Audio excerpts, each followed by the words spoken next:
Bienvenue à un épisode spécial de KBSF. Dans ce temps-là, on appelle ça KBHB. Pourquoi KBHB? Parce que mon nom, c'est Carl Bourdage, mais je suis accompagné de ma fille Heidi, qui va être avec nous autres. Heidi, tu vas bientôt avoir 12 ans, le mois prochain.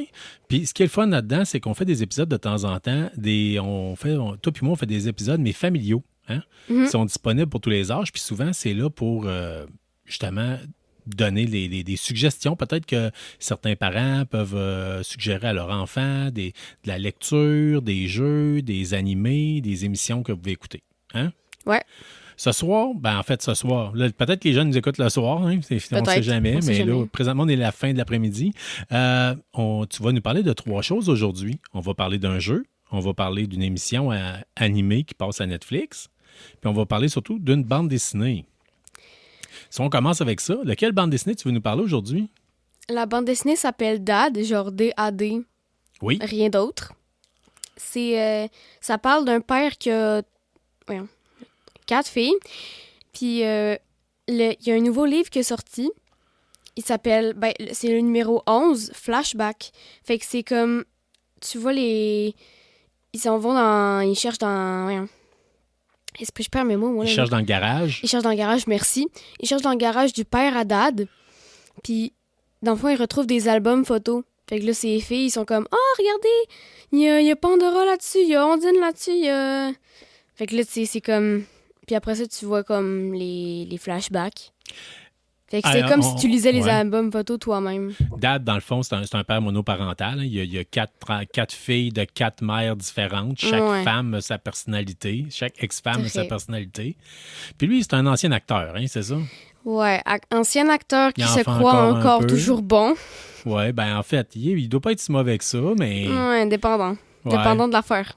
Puis lui, il a fait un film quand il était jeune qui s'appelait Le feu dans la glace, je pense. C'est ça, hein? Tu te rappelles-tu de ça? Je pense que oui, c'est ça, mais... Moi, je me rappelle bien, c'était ça. Il avait fait un film qui s'appelait Le feu dans la glace, qui avait été populaire. Mais après ça, sa carrière, ça a descendu. Fait que Dad, là, c'est-tu une bande dessinée drôle? C'est-tu une bande dessinée sérieuse, selon toi? Sérieuse? Ma foi. Esprit, c'est plein de jokes. C'est comme... S'il y a bien une affaire qui refoule là-dedans, c'est des blagues. Genre, je m'excuse, c'est tout le temps des blagues qu'il y a là-dedans. C'est tellement drôle. Genre, même des fois, il y a des blagues adultes, il y a des blagues enfants, il y a des blagues gênantes, il y a des blagues de toutes sortes. Personnellement, là, c'est comme... Moi, c'est ça, c'est le principe un peu des livres de bande dessinée qu'une page égale une blague. Hein? Ouais, le classique. On a déjà vu ça, mettons, dans Gaston Lagaffe, on en avait déjà parlé. C'est pas le premier Dad qu'on parle ensemble, toi puis moi. Hein? Mais moi, je sais quoi, je trouve qu'il n'y a pas juste du drôle dans Dad. Des fois, il y a un petit côté sérieux, puis un petit côté aussi... un petit côté, des fois, là, c'est même déprimant là, quand on regarde ça, là, étant lui qui est un papa puis qui réussit jamais à trouver l'amour, ou en tout cas que sa vie est compliquée, puis il a de la misère à payer ses comptes. Ouais. Avec 4 filles, surtout, ça doit être expensive. Oui. Fait que... Mais ça a sorti cette année, au mois de novembre, si je me rappelle bien. En tout cas, du moins au Québec, ça a sorti au mois de novembre. Ça a sorti un peu plus tôt en Europe. Là. Nous, ici au Québec, on soit des bandes dessinées en retard à comparer de l'Europe quand c'est des bandes dessinées européennes. C'est triste. Oui, une bande dessinée standard d'à peu près 45 pages peut-être environ? Laisse-moi voir 2 secondes. Ouais. Si tu es capable de me dire aussi c'est quelle maison 45, d'édition. Ouais. 45 pages. Puis c'est quelle maison d'édition? Dupuis. C'est Dupuis qui produit ça. Fait que fidèle à ses habitudes, Dupuis nous fournit des beaux albums en couverture rigide. Le papier, c'est semi-illustré, là, comme on est habitué maintenant d'avoir les bandes dessinées. Moi, c'est un choix personnel. J'aime mieux quand c'est moche. Je trouve que ça se lit mieux, là, mais ça fait des plus belles couleurs, par contre, semi-illustré. Est-ce que c'est ta bande dessinée Dad préférée? Grosse question, là. Très grosse. Honnêtement, je peux pas te le dire. OK. Je sais pas. Chaque bande dessinée, ça parle genre d'un nouveau sujet, genre, entre guillemets. Fait que c'est comme... Celui-là, c'est des flashbacks. Et genre, il y en a d'autres que Dad essaie de trouver l'amour, qu'il tente vraiment beaucoup, qu'il essaie de trouver comme une nouvelle petite amie, genre. Bref, c'est pas... Personnellement, là, je peux pas te répondre. C'est plus complexe qu'on le pense d'une bande dessinée à l'autre de Dad, quand même. Là. Puis c'est très intéressant. Puis il y a beaucoup de... j'aime beaucoup le fait que Dad, c'est un papa qui est dans mes âges. Hein? Mm-hmm. Il me ressemble un peu, petite bedaine. Il y a des gilets de groupe. Souvent, les mêmes gilets de groupe que moi, je peux avoir. Hein? Il fait des bruits de père. Il fait des bruits de père, oui. Oh oui, puis il n'est pas très fort sur l'exercice, tout comme moi. Excusez. Ouais, hein? Mais fait que dans le fait, je vais te poser la question, c'est est-ce que tous les albums de Dad sont aussi bons un que l'autre? Pas mal, hein? Ouais. Ouais. Personnellement, c'est fidèle à leur bonne manière. C'est très bon. Puis genre, il n'y a pas tant de « Ah, celui-là, il est meilleur qu'un autre ». Non, OK. non. C'est vraiment... c'est pas mal tout égal, là, personnellement. C'est mon avis. Là, toi, tu suis ça depuis le début, hein? Mais en tout cas, pas depuis le début. Depuis que je me suis fait recommander Dad, justement, puis on le recommande à toutes les personnes qui ont des enfants, là, peut-être qui cherchent une bande dessinée à leur offrir. Mais ouais, j'ai perdu mon fil. Fait que, est-ce qu'il faut avoir lu les autres bandes dessinées avant? Ou, mettons, je vais à la bibliothèque, là. Puis là, il y a seulement le numéro 11. J'ai jamais lu un autre. Est-ce que je peux me débrouiller pareil ou je suis mieux d'attendre puis de les lire dans l'ordre? T'es mieux d'attendre. Parce que personnellement, il y a certaines jokes que tu comprendras peut-être pas. Attends, genre... Il y en a peut-être que tu comprends pas, genre dans les blagues. Puis... Ouais, genre des fois, t'as Roxane qui est plus genre sportive, qui fait tout le temps des tours de piste. Dad qui est genre non, vas-y, moi je me débrouille toute seule. En fait, c'est que dans les autres numéros auparavant, on a déjà vu les femmes de Dad un peu plus, puis ça explique un peu pourquoi chaque fille est différente. Du moins, je le pense, là. Mais c'est quand même un excellent... Pas faux. On n'est pas obligé de tout lire, c'est ça? C'est bon d'en lire un ou deux avant, mais on n'est pas obligé de tout lire pour tout comprendre. Genre, au moins... Je dirais 2-3 avant de lire Flashbacks parce que genre il y a certaines peut-être affaires que tu comprends pas avant. Guy, je vais te demander une grande question. C'est tu le sais, toi t'es né la Saint-Valentin, fait que je vais y aller des fois. Nous autres, je dis combien d'étoiles sur 10? Fait que je vais te demander, vu que t'es né la Saint-Valentin, combien de cœurs sur 10 tu donnes au dernier Pour être honnête, je pense que je vais aller avec 10. Pour de vrai, j'ai vraiment dévoré. C'est tellement drôle. À un moment donné, tu vois, genre... Quand même 10 sur 10, c'est quand même une bande dessinée que tu recommandes plus que fortement. Là, plus que fortement, je te dis. OK. C'est vraiment une bande dessinée qui est... Déjà, je peux... Voyons. J'ai perdu mon mot. Encore! ça va aller. C'est Mais... Fait que vraiment, en tout cas, c'est quelque chose qu'on va recommander fortement. Puis je vous le dis, autant les parents que les enfants, c'est une bande dessinée super intéressante. C'est disponible chez la plupart des bons libraires. Vous pouvez procurer des bandes dessinées de format rigide européenne. Ici au Canada, ça se détaille à environ une vingtaine de dollars le numéro. Mais, c'est pas si pire. Oui, mais vous pouvez par contre des fois trouver des prix découvertes, des paquets découvertes, où c'est que vous avez 2 bandes dessinées pour le prix d'une quasiment. Fait que ça, c'est particulièrement... ça faut fouiller un peu pour les trouver, mais c'est quand même possible de les trouver. Puis c'est une belle façon de commencer votre collection de Dad, qui est le dessinateur et la personne qui écrit ça, c'est Nob. C'est ça? Nob. Yes! Hey, on pourrait passer à un autre sujet. Si je te demande maintenant de me parler d'animé, tu peux mettre ça de côté. Ouais. Cette semaine, dernièrement, tu as pas mal écouté. Tu en écoutes beaucoup de l'animé, toi? Très. Oui. Puis tu lis beaucoup de manga. Très beaucoup. Genre vraiment, j'ai une collection de ouf chez moi.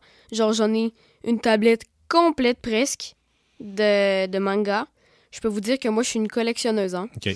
Mais dans la dernière année, tu en as connu quelques-uns. Puis là, je sais qu'il y en a un que tu as vraiment capoté. Là. C'est ton manga de prédilection. Ah, capoté raide. Pour la dernière année. C'est quoi? Demon Slayer. Demon Slayer Kimetsu no Yaiba.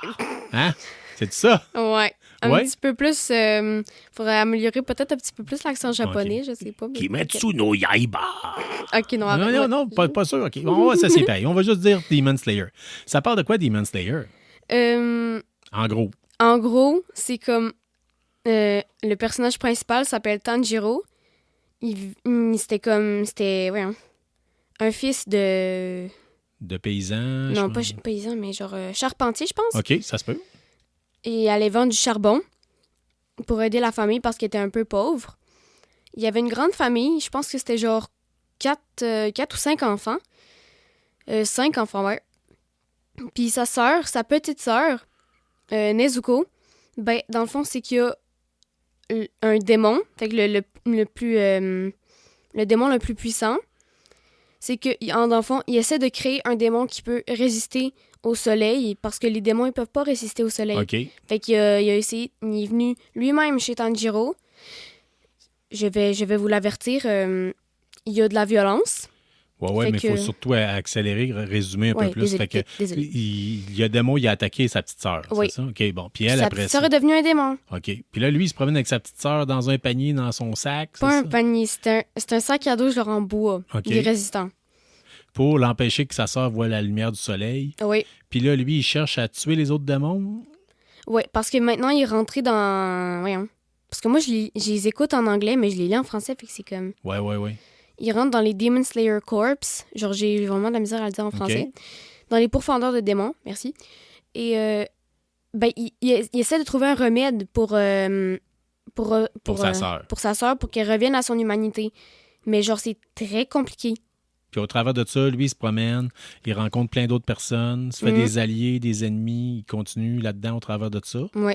Puis sa cible première, personnellement, s'il y avait quelqu'un qui... S'il disait « Ah, tu peux tuer un démon que tu veux. Oui. » Sa première cible, c'est Muzan, celui qui est venu tuer toute sa famille. OK. Parce que c'est littéralement tout ce qu'il y avait. Puis il a fait tout partir les personnes qu'il avait de restants dans sa vie. Fait que... Puis il a transformé sa petite sœur en démon. Fait que je pense que c'est sa première cible. Mm-hmm. Ça, c'est d'ailleurs... écoute, moi, quand je regarde sur IMDb, là, c'est pas mal là que je vais pour voir si tu bon, si tu pas bon. On le dit souvent, nous autres, à KBSF, quand c'est coté plus que 7 sur 10, c'est quelque chose qui vaut la peine d'être écouté. Sur IMDb, c'est coté 8,6 sur 10, ton émission. Fait que c'est vraiment excellent. On parle d'animé Dark Fantasy Shonen. Puis c'est disponible. Toi, tu l'écoutes sur Netflix, mais ça a l'air que ça sera aussi disponible sur l'application Crunchyroll, la saison 1 à 4. Ouais, apparemment, Crunchyroll, c'est comme des animés que tu peux écouter. Oui. Fait que c'est comme juste des animés. Sauf que je pense que c'est rare que tu peux avoir en français. Mais toi, tu les écoutes en japonais, sous-titré français?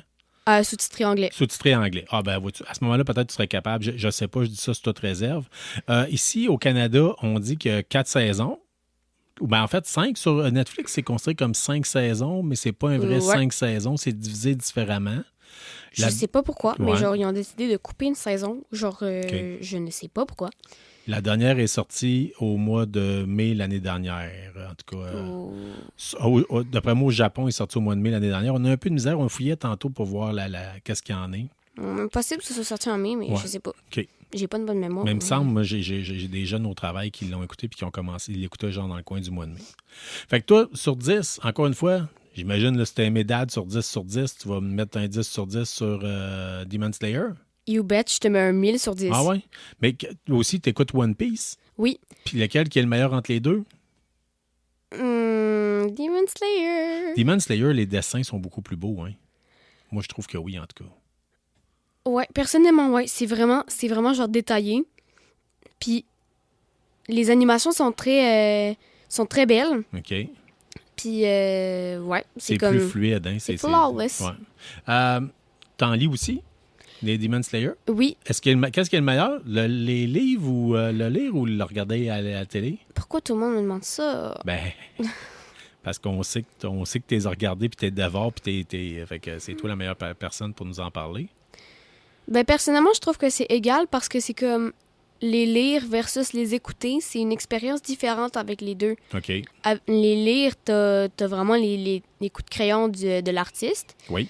Mais avec l'animation, tu peux le voir comme...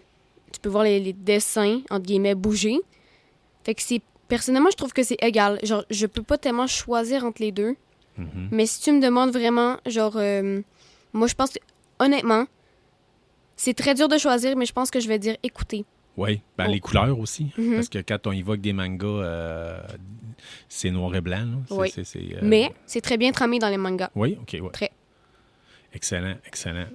Fait que Heidi, on y va-tu avec une dernière petite chronique? OK. Si je te demande de me parler, dernièrement, je t'ai fait découvrir un jeu vidéo. Oui. Lequel? Soul Calibur 6. Pourquoi je t'ai fait découvrir ça? Tu t'en rappelles-tu?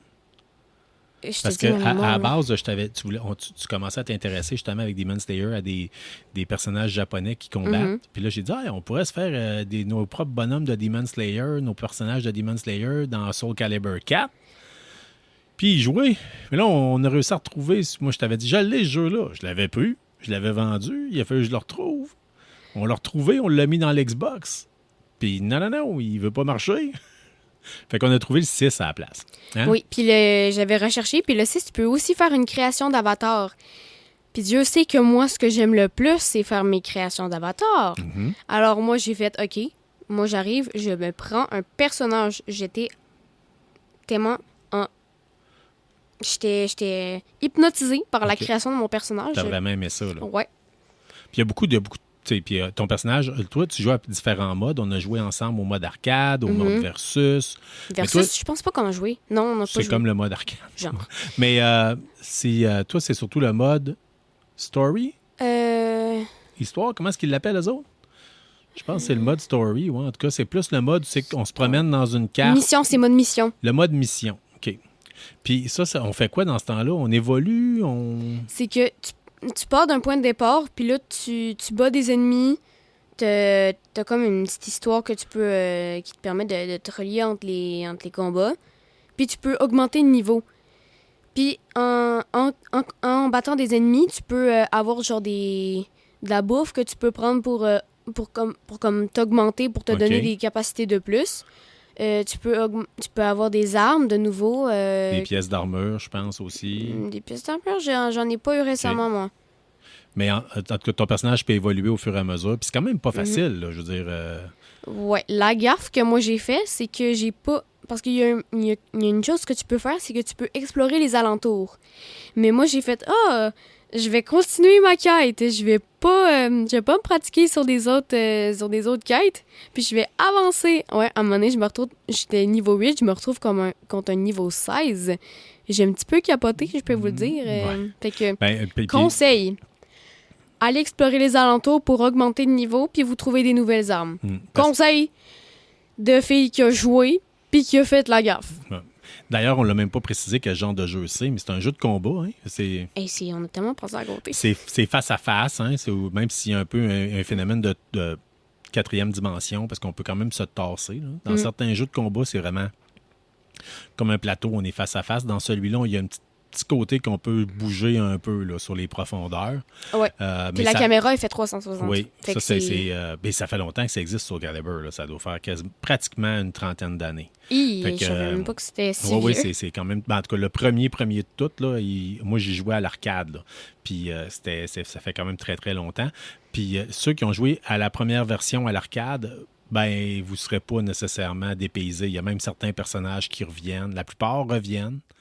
Mais il y a certains personnages qui sont changés, d'autres qui ont été remplacés, d'autres... mais en gros, c'est un bon petit jeu de combat. Nous autres, on l'a trouvé, c'est disponible on l'a trouvé sur Amazon. Oui. En fait, c'est toi qui me l'as trouvé. Ça m'a coûté combien? T'en rappelles-tu? Je pense que c'était genre 25 à peu près. À peu près une trentaine de dollars avec la livraison, les taxes, là, puis tout ça. Là, fait qu'on à peu près entre 25 et 30. C'est possible de le trouver pour ce prix-là sur Amazon parce qu'on essaie de le trouver dans les magasins de jeux usagés, puis il y en a de moins en moins des jeux usagés. Là. Fait que, ouais. Fait que, encore une fois, si je te demande de me dire, tu donnerais à ton expérience un pouce en l'air, un pouce en bas, un pouce au milieu? Un pouce 3/4 vers le haut. OK. Ou tu peux y aller avec un nombre de cœurs sur 10 aussi? Le nombre de cœurs, personnellement, je dirais 9.5 parce que c'est juste le fait que c'est vraiment, faut que tu explores les alentours avant de te ruer sur les quêtes. OK. Mais t'es pas mal une fille intense, toi, là. Tu me fais des grosses notes, là. Hein? Mais, moi, quand je rage, je rage. Hein? J'ai une question pour toi. C'est un jeu quand même avec beaucoup de violence. C'était-tu trop de violence pour toi? Trop de violence? Il y a même pas de sang à ce que je sache. Ouais, mais c'est quand même des gens qui se tapent dessus à coups de pied, puis avec des katanas, là, je veux dire. Oh, là. Il y a même pas de sang. OK. Ça n'empêche pas qu'il y a c'est de la violence quand même. C'est juste que toi, ça ne t'a pas perturbé. C'est ça que je veux savoir. Okay. Mettons, à comparer d'un manga où les gens s'attaquent, tu vois pas plus de différence directement. Non. Okay. De toute manière, vu que moi, je te regarde jouer à Call of Duty... tu me regardes pas jouer tant que ça. Il y a des gens qui, leur enfant, voient pas mal plus que ça, là. Mais... c'est quand même... t'es rendu aussi, t'es à l'aube de ton adolescence. Là. Mais d'après toi, quel âge? Mettons, si je te dis dad, n'importe qui peut le lire. Dad de tout genre. Tout genre, personnellement, il y a genre zéro violence. Demon Slayer, tu mets ça quel âge? Demon Slayer. À partir de quel âge quelqu'un peut dire faire regarder ça à son enfant? Je dirais environ... Ben, ça dépend de votre capacité à tolérer la violence puis le sang, ouais. Parce que ça se bat, puis ça, ouais, vu qu'ils se battent avec des katanas. C'est quand même un côté horreur aussi, ils se battent contre des démons. Ouais, et c'est quand même dégoûtant des fois. OK. Fait que tu irais quoi, là, à partir de 11 ans? 11 ans mature, 11 ans mature. OK. Un enfant qui est plus mature que la moyenne peut commencer à l'écouter aux alentours de 11 ans. Mm-hmm. Puis si on parle du jeu Soul Calibur... Moi, je te mets ça... Mais je sais pas. C'est difficile à dire. Hein? Ben, chaque génération, puis la résistance à certaines choses va selon la zone où on reste. Là. Mais on a fait le test, on s'est dit, on va l'essayer. Tu sais. Je dirais que c'est plus violent que... le jeu là, de Poudlard, là, Hogwarts Legacy. Hogwarts Legacy? Ouais, j'ai trouvé ça plus violent que Hogwarts Legacy. Ouais. Parce que Hogwarts Legacy, tu te bats avec de la magie. Mais... Ouais, puis les monstres, tout est fait sur l'univers d'Harry Potter, c'est comme moins épeurant. Là. Mais en tout cas. Bon, ben écoute, Heidi, sur ça se termine un petit épisode spécial là où c'est qu'on donne des recommandations pour les parents puis les enfants geeks. Pour savoir quoi écouter, quoi regarder, quoi lire. Quoi jouer, hein? Quoi lire. Fait que je te remercie énormément, puis on se dit à la prochaine. Bye bye. Merci d'avoir été des nôtres pour cet épisode de KBSF. On espère que vous avez apprécié. Si c'est le cas, abonnez-vous, écrivez-nous un avis sur votre plateforme de balado-diffusion préférée ou parlez-en à un ami. N'hésitez pas à nous suggérer des sujets de discussion ou nous faire part de vos idées et des événements que vous organisez. N'oubliez pas notre page Facebook pour gagner des prix en répondant à nos questions de la semaine. On en profite d'ailleurs pour remercier Infinijeux et la librairie Première Issue pour tout leur support et leurs encouragements. On vous encourage en retour d'acheter vos comics et jeux de table chez eux. Merci surtout à vous, les auditeurs, sans qui ce balado ne serait pas le même. Restez qui vous êtes, mais surtout restez geek et on se revoit dans un autre épisode.